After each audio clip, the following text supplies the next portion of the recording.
अर्थसंकल्पीय अधिवेशन झाल्यानंतर महाराष्ट्राच्या मंत्रिमंडळात पुन्हा एकदा बदलाचे वारे फिरू लागले. खरं तर अजितदादांच्या अकाली मृत्यूनंतर काही पदाच्या संदर्भात जी साशंकता होती की अर्थमंत्री पद नेमकं कुणाकडे राहणार, तर आपण बघितलं की देवेंद्र फडणवीस यांनी अर्थ खातं स्वतःकडे ठेवलं आणि काही दिवसापूर्वी झालेल्या अर्थसंकल्पीय अधिवेशनामध्ये अर्थमंत्री म्हणून जबाबदारी पार पाडली. पण मुळात हे खातं राष्ट्रवादीच्या गोटातलं आहे आणि अशा वेळी ज्यावेळेस 3 पक्षाचं सरकार चालवत असताना हे खातं परत राष्ट्रवादीकडे परत जाणार की याच्या बदल्यात दुसरं खातं भारतीय जनता पार्टी राष्ट्रवादीला देणार. भारतीय जनता पार्टीतले काही चेहरे नव्यानं या मंत्रिमंडळामध्ये पुन्हा दिसू शकतील का, या संदर्भात बोलण्यासाठी मी आज तुमच्या समोर आहे. नमस्कार, मी गोविंद शेळके आणि तुम्ही बघताय कट टू कट. अजितदादांच्या अकाली मृत्यूनंतर काही दिवसावर येऊन ठेपलेला अर्थसंकल्प मांडायचा कोणी, असा मोठा प्रश्न खरं तर राज्य सरकारसमोर होता. फडणवीस एकनाथ शिंदे यांच्यासमोर होता. मात्र अजितदादाच्या नंतर देवेंद्र फडणवीस यांनी अर्थ खातं स्वतःकडे ठेवलं आणि आपण बघितलं की स्वतः देवेंद्र फडणवीस यांनी राज्याचं अर्थसंकल्प मांडला.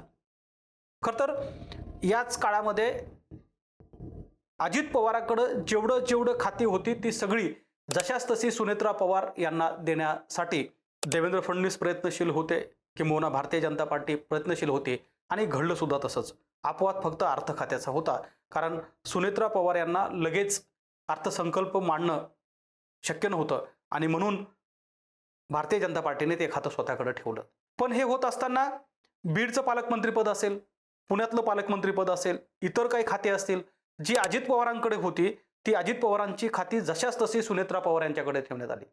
मात्र अर्थ खात्याच्या संदर्भामध्ये जो काही पेच निर्माण झाला होता तो जरी भारतीय जनता पार्टीनं सोडला असला तरी आता मात्र अर्थसंकल्प मांडल्यानंतर काही दिवसात पुन्हा कार्यकर्त्यामध्ये चर्चा सुरू झाली आहे आणि राष्ट्रवादीच्या गोटातलं हे जे काही मंत्रिपद आहे ते पुन्हा राष्ट्रवादीला दिलं जाईल किंवा याच्या बदल्यामध्ये भारतीय जनता पार्टीला राष्ट्रवादीला दुसरं एक खातं दिलं जाईल.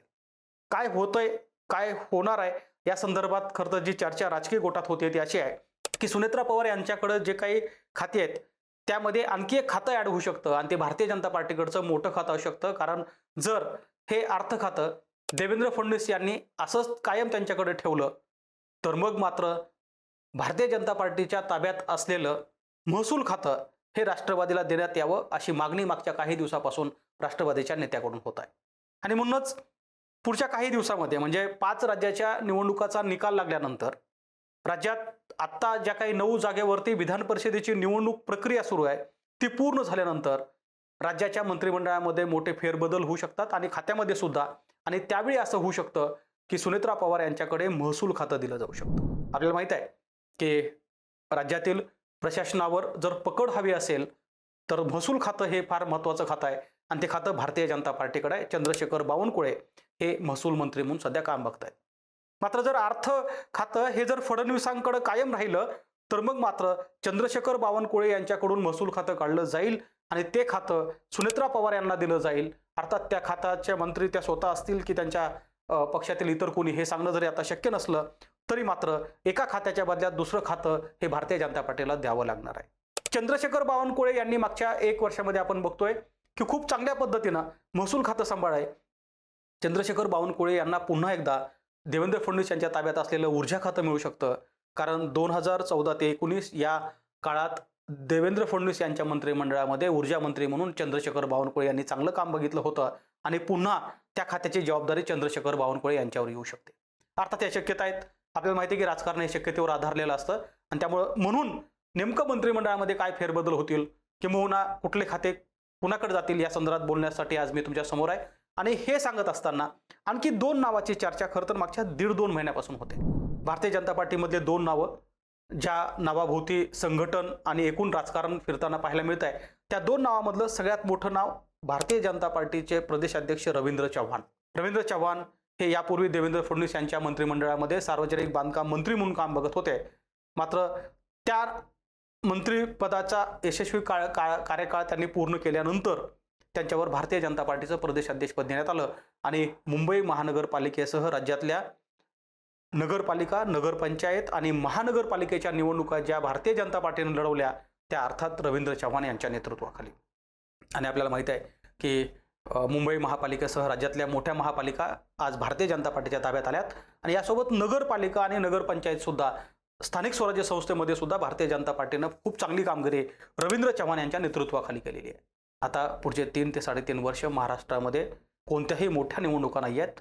14 ते 12 जिल्हा परिषदेच्या राहिलेल्या निवडणुका जिल्ह्याच्या जर झाल्या तर त्यानंतर स्थानिक स्वराज्य संस्थेच्या सुद्धा मोठ्या निवडणुका नाहीत. म्हणून रवींद्र चव्हाण पुन्हा एकदा महाराष्ट्राच्या मंत्रिमंडळामध्ये कॅबिनेट मिनिस्टर म्हणून काम करू शकतात आणि तशी चर्चा मागच्या अनेक दिवसापासून भारतीय जनता पार्टीच्या गोटामध्ये आहे. अर्थसंकल्पीय अधिवेशनानंतरच खरं तर महाराष्ट्राच्या मंत्रिमंडळामध्ये फेरबदल होणार होते. मात्र आता होऊ घातलेल्या 5 राज्याच्या निवडणुकाच्या निकालानंतर आणि विधान परिषदेची ही निवडणूक प्रक्रिया पूर्ण झाल्यानंतर मे महिन्यामध्ये मंत्रिमंडळामध्ये काही फेरबदल शक्य आहेत आणि त्यातलं पहिलं नाव मी तुम्हाला सांगितलं रवींद्र चव्हाण होतं. आता दुसरं नाव आहे राहुल नार्वेकर यांचं. राहुल नार्वेकर यांची भूमिका मागच्या काही दिवसामध्ये आपण बघतोय की कशा प्रकारे बदलली. तर एकनाथ शिंदे यांनी शिवसेनेमध्ये बंड करून उद्धव ठाकरे यांची शिवसेना फोडली आणि त्यानंतर ज्या काही संसदीय घडामोडी होत्या, तडजोडी होत्या, या सगळ्या प्रकरणामध्ये भारतीय जनता पार्टीकडून राहुल नार्वेकर यांची भूमिका महत्त्वाची राहिली. ती अर्थात शिंदेच्या शिवसेनेला पूर्व असेल किंवा उद्धव ठाकरे यांच्या शिवसेनेच्या विरोधात असेल, पण ते जरी आज विधानसभेचे अध्यक्ष म्हणून काम बघत असले तरी ते एका पक्षाचे प्रतिनिधी आहेत आणि तो पक्ष भारतीय जनता पार्टी आहे. म्हणून मागच्या वर्ष 1.5 वर्षाच्या काळामध्ये ज्याही विधान भवनामध्ये काही घडामोडी असतील, पक्षपातीवरच्या काही घडामोडीमध्ये असतील, या घडामोडीमध्ये राहुल नार्वेकर यांची भूमिका फार महत्त्वाची राहिली आहे आणि म्हणूनच आता राहुल नार्वेकर यांना सुद्धा वेध लागलेत, अर्थात ते मंत्रिमंडळामधले.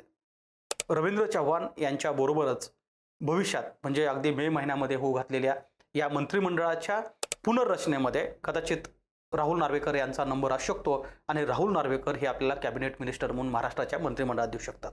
हे झालं भारतीय जनता पार्टीच्या गोटातून. राष्ट्रवादीकडनं एक खातं बदल भारतीय जनता पार्टीकडनं होईल ही शक्यता आहे आणि यासोबत आणखी काही लोक आहेत जे राष्ट्रवादी काँग्रेसमध्ये मागच्या अनेक दिवसापासून त्यांना मंत्री केलं जाऊ शकतं का. अलीकडच्या काळामध्ये ते सगळ्यात आघाडीवरचं नाव धनंजय मुंडे यांचं आहे. धनंजय मुंडे हे कायम देवेंद्र फडणवीस आणि सुनेत्रा पवार यांची ज्यावेळेस भेट घेतात किंवा चर्चा होते त्यावेळी त्यांच्या मंत्रिपदाचा विषय निघत नाही असं कधीच होत नाही. कारण मागच्या म्हणजे त्यांचं मंत्रिपद गेल्यानंतरही अनेक दिवस मंत्रिपदाचा सगळा प्रोटोकॉल वापरणारे धनंजय मुंडे पुन्हा महाराष्ट्राच्या मंत्रिमंडळात दिसतील का. कारण त्यांच्या नावाला संपूर्ण महाराष्ट्रातून किंबहुना बीड जिल्ह्यातून तर फार मोठा विरोध होत आहे. संतोष देशमुख यांच्या हत्या प्रकरणानंतर धनंजय मुंडे यांच्यावर होणारी टीका, त्यांच्या मंत्रिपदावर होणारी टीका ही कायम वाढत जाताना पाहायला मिळते आणि अशा परिस्थितीमध्ये पुन्हा एकदा मंत्रिमंडळाच्या पुनर्रचनेमध्ये धनंजय मुंडे मंत्री म्हणून देऊ शकतात का. कारण राष्ट्रवादीच्या गोटातून त्यांचं मंत्रिपद येऊ शकतं. अर्थात सुनेत्रा पवार यांना परवानगी देतील का, राज्याचे मुख्यमंत्री त्यांचा मंत्री म्हणून समावेश करतील का, हे सांगणं जरी आता शक्य नसलं तरी 2 मात्र गोष्टी खऱ्या आहेत की धनंजय मुंडे यांच्या नावाची जी काही चर्चा आहे ती आत्ताही जोर धरू लागली आहे. अर्थात त्याच्या संदर्भात नेतृत्वानं आणखी कोणतंही विधान केलेलं नाही. त्यामुळं त्यांच्यासोबतच एकनाथ शिंदे यांच्या गटातून जे काही चर्चा होते की शंभूराज देसाई आणि संजय शिरसाट या 2 नेत्याकडील जी काही खाते आहेत, सामाजिक न्याय विभागाचं खातं जे संजय शिरसाट यांच्याकडे आहे आणि पर्यटन विभागाचा जो काही कार्यभार आहे ते शंभूराज देसाई सांभाळत आहेत, तर या 2 खात्यामध्ये सुद्धा काही फेरबदल होऊ शकतात का. कारण सांगितलं असं जात आहे की केवळ भारतीय जनता पार्टीच नाही तर एकनाथ शिंदे यांच्या शिवसेनेतील काही लोकांची उचलबांगडी होऊ शकते. काही चेहरे नव्यानं शिंदेकडून महाराष्ट्राच्या मंत्रिमंडळामध्ये देऊ शकतात. मात्र हे कितपत होऊ शकतं हे बघण्यासाठी मात्र पुढच्या काही काळ आपल्याला थांबावं लागेल. एक मात्र खरं आहे की 5 राज्याच्या झालेल्या या निवडणुकाच्या निकालाचा सगळा परिणाम अर्थात या मंत्रिमंडळ फेरबदलापर्यंत येऊन ठेपणार आहे. कारण मागच्या 1-1.5 महिन्यापासून चालू असलेल्या या चर्चेला अद्याप पूर्णविराम मिळालेला नाही आहे. भारतीय जनता पार्टी एकूण या 5 राज्याच्या निवडणुकीमध्ये व्यस्त आहे. दुसरं कारण आहे, आपल्या सगळ्यांना माहिती आहे की राज्यामध्ये सुद्धा विधान परिषदेच्या निवडणुकीचा कार्यक्रम सध्या सुरू आहे. विधान परिषदेच्या निवडणुकीचा निकाल आणि या 5 राज्याच्या निवडणुकीचा निकाल हा एकाच काळात लागणार आहे. त्यामुळे या निकालानंतरच महाराष्ट्राच्या मंत्रिमंडळामध्ये खरंच फेरबदल होतील का.